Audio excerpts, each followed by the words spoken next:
امام اعظم ابو حنیفہ کو خریدنے کے لیے وقت کے حکمران نے کہا چیف جسٹس بناتا ہوں تجھے، آپ نے انکار کر دیا، نہیں بنتا، اس عہدے کے لیے تو لوگ ترستے ہیں۔ نے کہا کہ نہیں بنتا۔ کیوں نہیں بنتا؟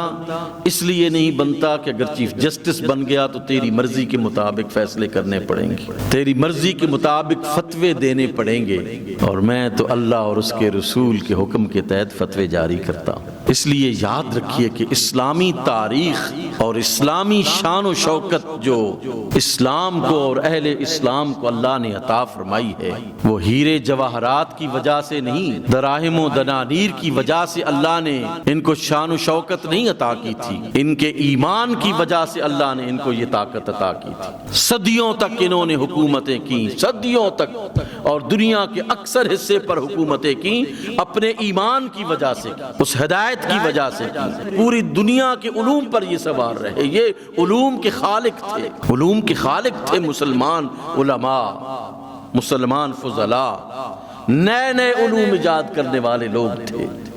اور دنیا کی قوموں میں یاد رکھیے کہ نقلیں مارنے والی قومیں کبھی بھی نمبر 1 نہیں ہو سکتی۔ علم کو تخلیق کرنے والی قومیں ہمیشہ دنیا کی قوموں پر سرداری کرتی ہیں۔ جس قوم کو اللہ یہ عزت جس سے چھین لیتا ہے اس سے سب کچھ چھین لیتا ہے۔ جو قومیں علم کو تخلیق کرتی ہیں، کریشن آف نالج کرتی ہیں، کریشن آف وزڈم کرتی ہیں، وہ قومیں نمبر 1 ہوتی ہیں، وہ قومیں سرداری کرتی ہیں۔ آج ہم مسلمان دنیا کے مسلمان ہم دیکھیں، امیٹیٹنگ بیہیویئر ہے، نقل نقل نقل نقل نقل نقل کے علاوہ کچھ نہیں۔ دنیا کے تمام وسائل اللہ نے ہماری گود میں ڈال دیے ہیں، لیکن ہم سوئی تک نہیں بنا سکتے۔ ہمارے گھر میں جتنی بھی چیزیں ہیں، آپ مجھے بتائیں کہ ہم مسلمانوں نے وہ کتنی بنائی؟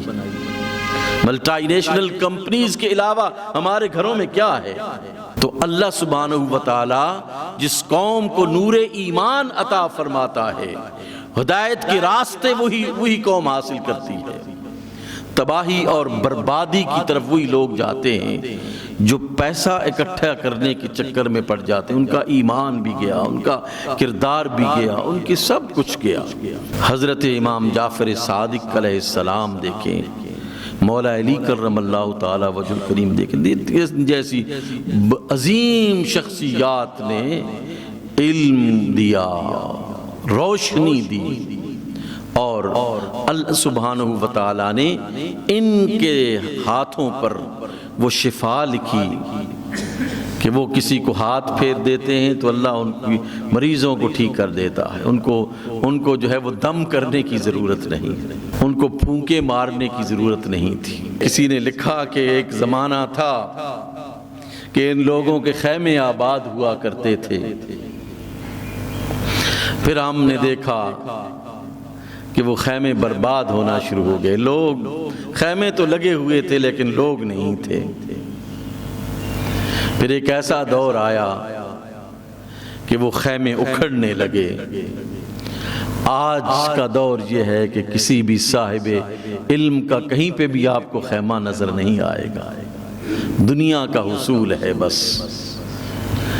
آپ خانقاہ پہ دیکھیں، آپ مدرسے میں دیں، آپ مسجد میں جائیں، جہاں کہیں آپ کو جائیں گے، دنیاوی تناظر میں ساری چیزیں بکتی ہوئی نظر آئیں گی آپ کو۔